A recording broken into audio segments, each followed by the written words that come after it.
السلام علیکم ورحمۃ اللہ وبرکاتہ۔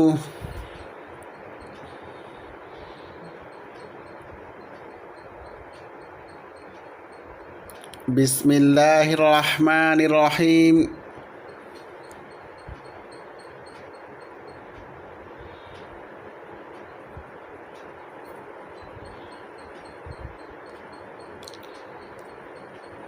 المثنى وكلا مضافا إلى مضمر واثنان واثنتان بالألف والياء جمع المذكر السالم وأولو وعشرون وأخواتها بالواو والياء۔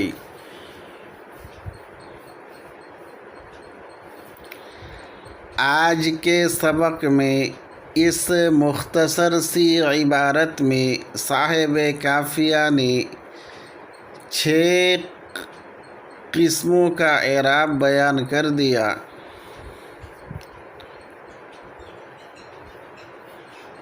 مختصراً یہ سمجھ لے، آج کے سبق میں حضرت نے تثنیہ اور جمع کا اعراب بیان کر دیا۔ تثنیہ کی تعریف اور جمع کی تعریف ہے کیا، میں آپ حضرات کے سامنے ہر ایک کی تفصیل بیان کروں گا، دھیان سے سنیں۔ تثنیہ یا مثنیٰ وہ اسم ہے جو 2 پر دلالت کرے۔ پھر تثنیہ کی 3 قسمیں ہیں: تثنیہ حقیقی، تثنیہ صوری، تثنیہ معنوی۔ تثنیہ حقیقی وہ اسم ہے جس میں 3 چیزیں پائی جائے۔ ایک تو کہ وہ 2 افراد پر دلالت کرے، دوسرا یہ کہ اسی مادہ سے اس کا مفرد بھی مشتمل ہو، تیسرا اس میں تثنیہ کی علامت ہو۔ یہ 3 چیزیں پائی جائے تو کہا جائے گا کہ یہ تثنیہ حقیقی ہے، جیسے رجلان تلمیذان۔ دوسری قسم ہے تثنیہ صوری۔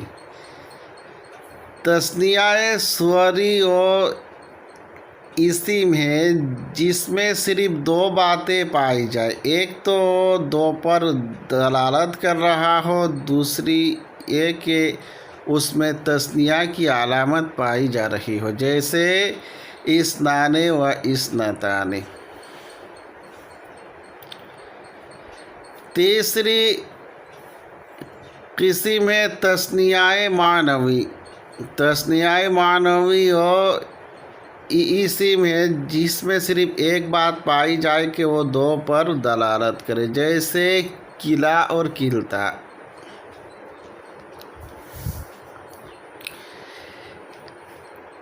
جمع کی تعریف۔ جمع وہ اسم ہے جو 2 سے زیادہ پر دلالت کرے۔ پھر جمع کی بھی 3 قسمیں ہیں: جمع حقیقی، جمع صوری، جمع معنوی۔ جمع حقیقی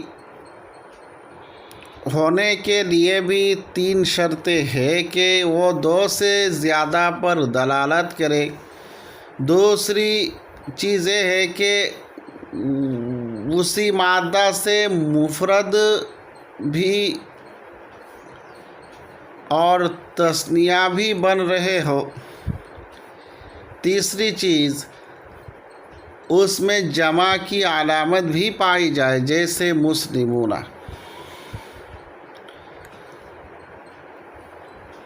جمع سوری وہ اسم ہے جس میں دو چیزیں پائی جائے. پہلی چیز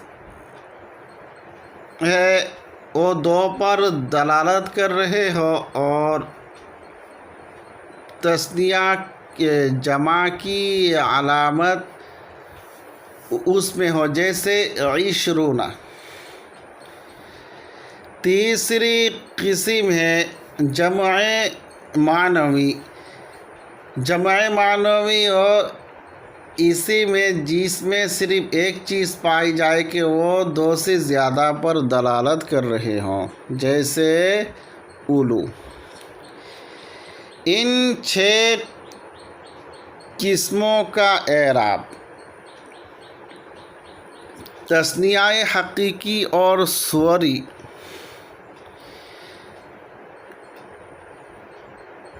ان تینوں کا اعراب: تثنیہ کا اعراب یہ ہے کہ وہ حالت رفع میں الف کے ساتھ ہوں گے، جیسے جاءنی رجلان اثنان کلاہما. اور حالت نصبی اور جری دونوں میں یا ماقبل مفتوح کے ساتھ ہوں گے، جیسے رأیت رجلین اثنین کلیہما ومررت برجلین اثنین کلیہما.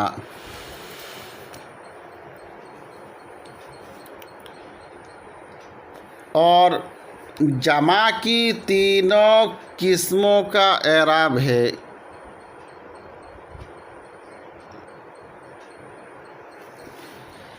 حالت رفعی واو کے ساتھ، جیسے جاءنی مسلمون 20 اولو مال. اور حالت نصبی اور جری دونوں میں یا ماقبل مکسور کے ساتھ ہوگا، جیسے رأیت مسلمین 20 اولی مال ومررت بمسلمین 20 اولی مال. دیکھیں سبق کو. المثنی و کلا اور تثنیہ اور کلا مضافاً در حال کہ یہ مضاف ہو کسی ضمیر کی طرف.